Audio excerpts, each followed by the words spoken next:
Ready to get back into our Father's Word here at the chapel. We invite you to get your Bible and join us today. We're in this fantastic book of Judges. We're going to pick it up today, Judges chapter 5, verse 10. We invite you to get your Bible and join us if you care to. We're getting ready to have an old-fashioned Bible study here at the chapel. In our last lecture, we came to our fourth judge of the history recorded in the book of Judges, that is to say. Her name was Deborah, and yes, I did say her name was Deborah. God raised up this woman to set things right and rule in Israel. After 20 years of oppression to Jabin, one of the kings of the Canaanites, and his general Sisera and his 900 chariots of iron, they had things in Israel were really bad. And when we got to chapter 5, we see that song of Deborah and Barak. And, of course, Deborah led the armies of Israel, what there was of them, against Jabin and Sisera. And, of course, the Lord, through a tremendous natural act, a flood, if you will, chariots can't go very far when they're up to their axles in mud. And that's basically what happened. So God delivered the Canaanites into the hands of the armies of Israel. And Deborah and Barak are quick to thank the Lord for that as they have this song of victory in chapter 5.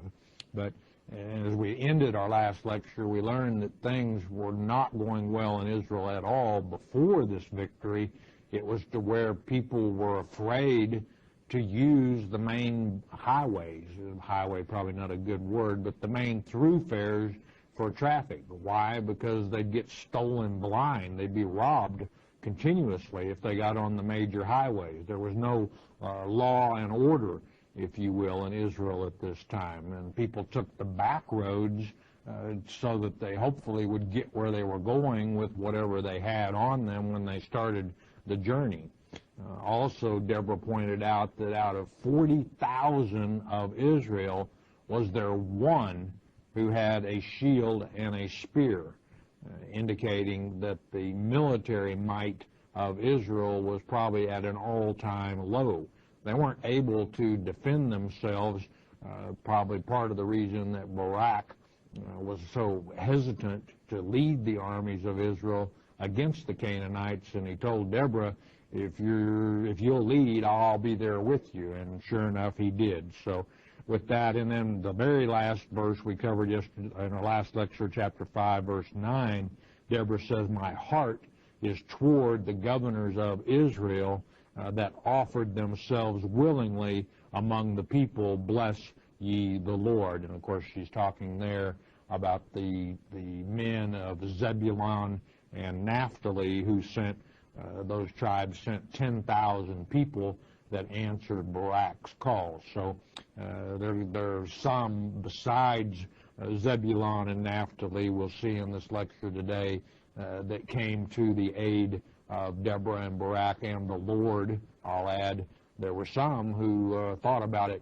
and stayed home. And she's going to have a little fun with some sarcasm toward those people in our lecture today. So with that summary, let's ask that word of wisdom in Yeshua Jesus' precious name. Father, we ask you to open eyes, open ears this day. We pick it up, chapter 5, verse 10, and it reads, speak, or you could translate, meditate, ye that ride on white asses, ye that sit in judgment and walk by the way. And this is, again, the song of Deborah and Barak, the victory song.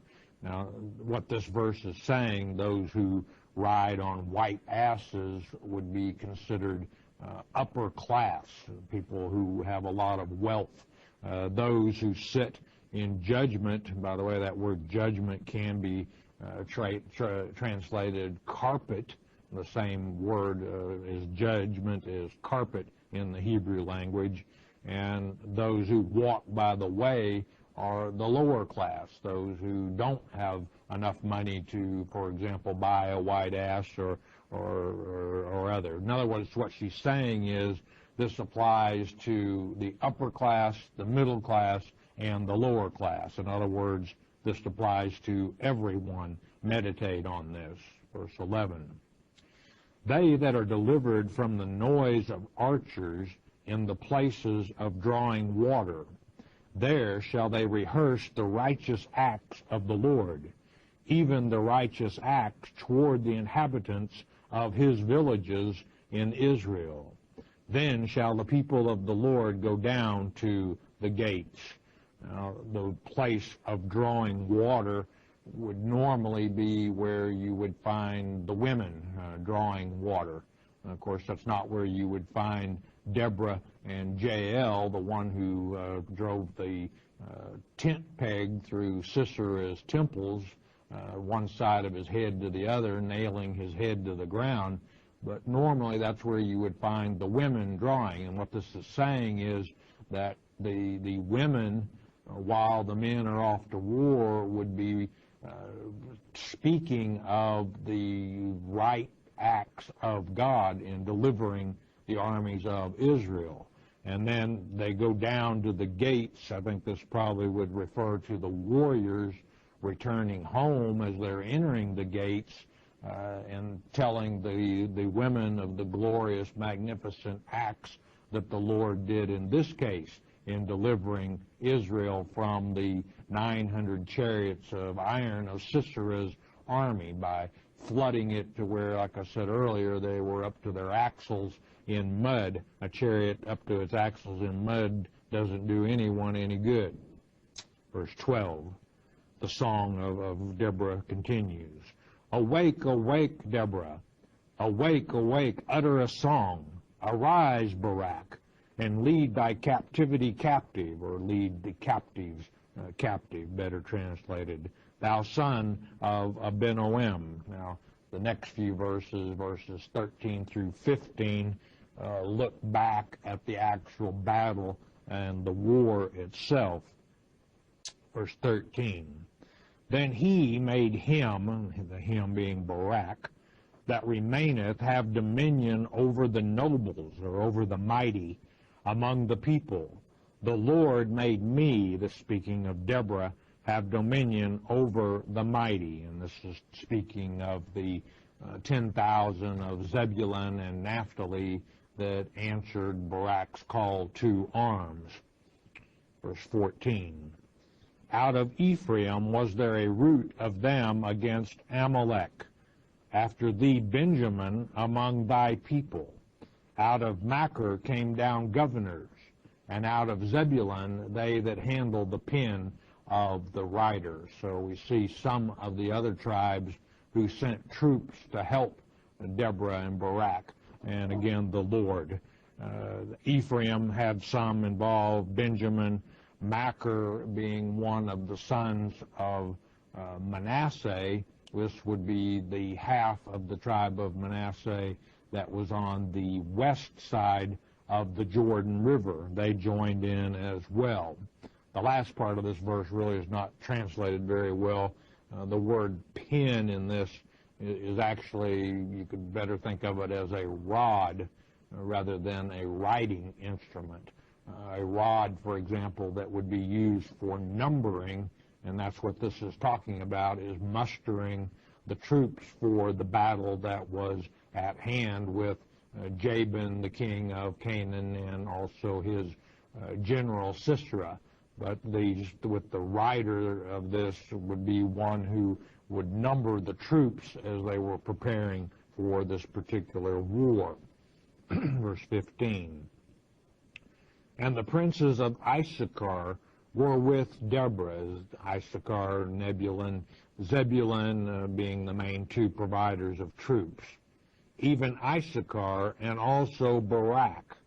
He, this being the tribe of Issachar, was sent on foot into the valley. Now we come to those who didn't send troops to help. For the divisions of Reuben, there were great thoughts of heart, and that's all there was from the tribe of Reuben were thoughts. They didn't send any troops. They found it too much more comfortable to stay at home and leave the fighting to someone else. Kind of reminds me of when we have a country that is rebellious against the wishes of the world. And the world, the UN, through it, comes together and says, okay, let's pass a resolution, and we'll draw a red line. And if that rebellious country crosses that red line, we're going to do such and such. Well, the rebellious country crosses the red line, and rather than having credibility, the UN goes back and says, let's think about it a little more. Let's pass another resolution and maybe put some more sanctions on them. That'll get their attention for sure. The problem is you lose your credibility, and then no one believes what you say that you're actually going to do it. Someone said once, walk softly and carry a big stick. I think that's what we need to do. That's what Deborah and Barak did. All these others, they thought about it and they talked about it, but when it came down to actually entering into the fray, they were staying at home. Verse 16.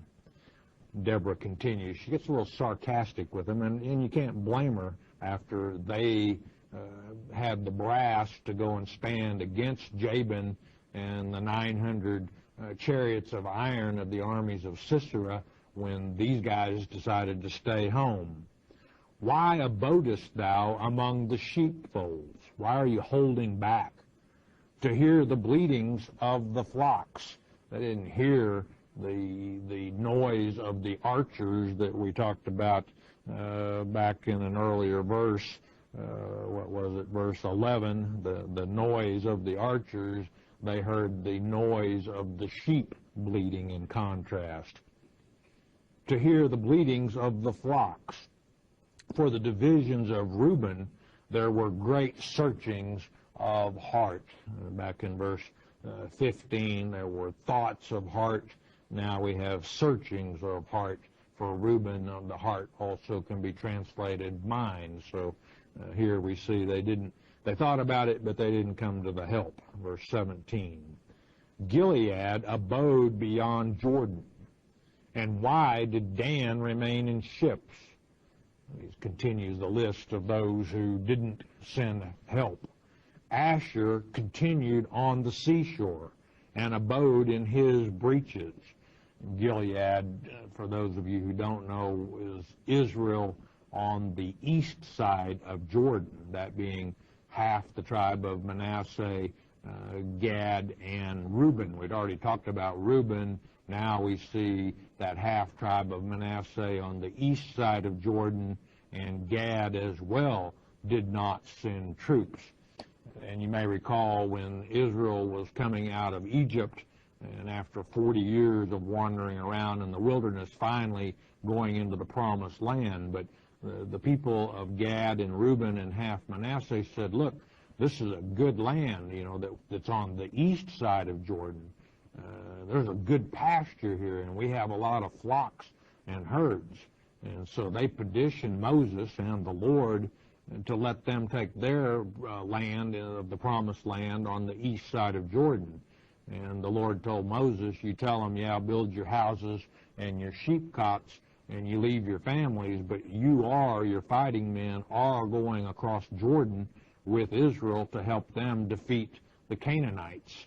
Well, they did go, and they did, for the most part, defeat the Canaanites. They didn't wipe them out like God said they should, but then they went back across Jordan. This time they're going up to fight against the Canaanites. They all decided to stay home. You may remember back in chapter 1, we talked about Dan had failed to drive the Amorites, one of the tribes of the Canaanites, out of his possession. And in fact, the Amorites ran Dan up into the mountains. And so here we see Dan running around the world in ships, trying to find some land that they can call their inheritance. In a later chapter, they're going to be going around looking for another god that they can call their own.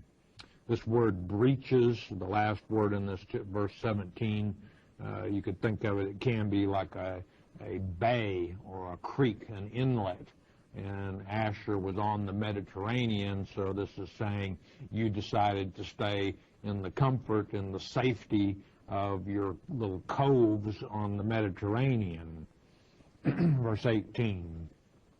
Zebulun and Naphtali were a people that jeoparded or exposed their lives unto the death in the high places of the field. They answered Barak's call to war. They made up the core of the armies of Israel. Judah and Simeon were not mentioned here, you'll notice. Again, pointing back to chapter 1, you may recall that Judah and Simeon had made a league among themselves to fight against the Philistines that were in Judah, and then Judah was going to, you may recall, was going to go and help Simeon. So it may be that Judah and Simeon were tied up with those wars at this same time. Verse 19. The kings came and fought. Then fought the kings of Canaan in Taanach by the waters of Megiddo.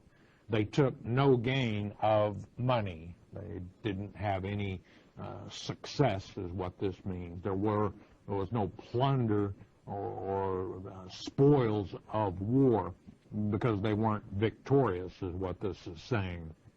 And note, the kings came, and is plural there, and when we began chapter 4, verse 1, there was just one king of Canaan we were talking about, and that, of course, was Jabin. But there were more than one king of the Canaanite tribes. But when you went and picked on one of them, you ended up fighting all of them because they were quick to come to each other's rescue. Verse 20. They fought from heaven. The stars in their courses fought against Sisera. In chapter 4, verse 15, we learned that the Lord discomfited the armies of Sisera. That's where that flood came in, and it was a supernatural phenomenon that occurred. And, of course, the stars of God often in Father's Word, the stars are His children, angels, if you will. I couldn't help but remember in this about in 2 Kings chapter 6, verse 17, where Elisha, the man who took up the mantle after the prophet Elijah, and his armor bearer had taken refuge one night and spent the night. The next day they got up, and lo and behold, there were 180,000 Syrians that had surrounded them. And Elisha and his armor bearer looked out, and Elisha said, "All right, we got them where we want them now. Let's go." And the armor bearer looked out and said, "Now, wait a minute. There's 180,000 of them and 2 of us. And you're saying we have them right where we want them?" And you remember what happened? Elisha prayed that God would open his armor bearer's eyes where he could see that army of God circling the mountains around the Syrians. And God granted that wish. And then the armor bearer said, well, you know the rest of the story. If you don't, you might make a note and make a side study of 2 Kings chapter 6. But that army of God is not just something that happened in the past. It's present even to this day. And I want you to really remember that and focus on it when the events, the prophecies of Revelation chapter 19 come to pass. Because Jesus is not returning this time as a babe in swaddling clothes to be crucified on a cross. He's returning with an army of God. Many of our relatives that have already passed on will be part of that army of God that will return with Jesus Christ when He takes His new role as King of Kings, Lord of Lords. 21, the Song of Deborah continues. The river of Kishon swept them away, the corpses of the Canaanites. This is that flood that God brought upon the enemy. That ancient river the river Kishon. O my soul, thou hast trodden down the strength. And here she stops and has to rejuvenate her soul to continue the song. I'll remind you, Kishon means hard ground if you literally translate it. There wasn't much hard ground for the Canaanites and their 900 chariots of iron. It was mud. 22. Then were the horse hoofs broken by the means of the prancings, or the tramplings, the prancings of their mighty ones, their mighty warriors. Verse 23. Curse ye Meroz, said the angel of the Lord. Curse ye bitterly the inhabitants thereof, because they came not to the help of the Lord, to the help of the Lord against the mighty. Now, Meroz, this is the only place in the King James Version Bible that the word Meroz is used. And if you actually translate it, it means refuge. And I think there's little question that it's referring to the people of Israel who took refuge at home and stayed rather than sending troops to help fight against the Canaanites. And I think that's pretty apparent when it says, because they came not to the help of the Lord, they came not to the help of Deborah and Barak either. Verse 24, blessed above women shall Jael, the wife of Heber the Kenite, be. Blessed shall she be above women in the tent. And Heber, of course, was the brother-in-law of Moses, the son of Jethro, also called Ruel in the book of Exodus, which I think was his given name, but he was a Midianite priest as his son Heber was, so there's no way that Jael and Heber were Kenites. This means that by geography alone. Verse 25, he, this being referring to Sisera, the general of the armies of the king of Canaan named Jabin, Sisera asked water, and she, this being Jael, gave him milk. She brought forth butter in a lordly dish, in a noble dish. In other words, she went all out. She broke out the good china. Sisera asked for water, and she gave him buttermilk, hoping to make him even more comfortable so that he could take a nice long nap after being involved in the battle. 26. She put her hand to the nail, or the tent peg, and her right hand to the worker's hammer. And with the hammer she smote Sisera. She smote off or through his head, when she had pierced and stricken through his temples. And note the plural. She drove that tent peg all the way through his head and basically nailed his head to the ground. So she was one can-do woman for sure. Verse 27, at, better in the Hebrew, between her feet he bowed. He fell. He lay down. At her feet he bowed. He fell. Where he bowed, there he fell down dead. And this word in the Hebrew, dead, is destroyed.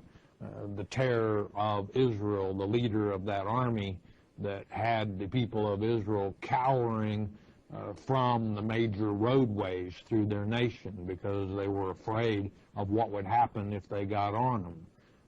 The nation that had allowed their military to become so weak that they had 40,000 men, but not one that was able to pick up a spear and a shield.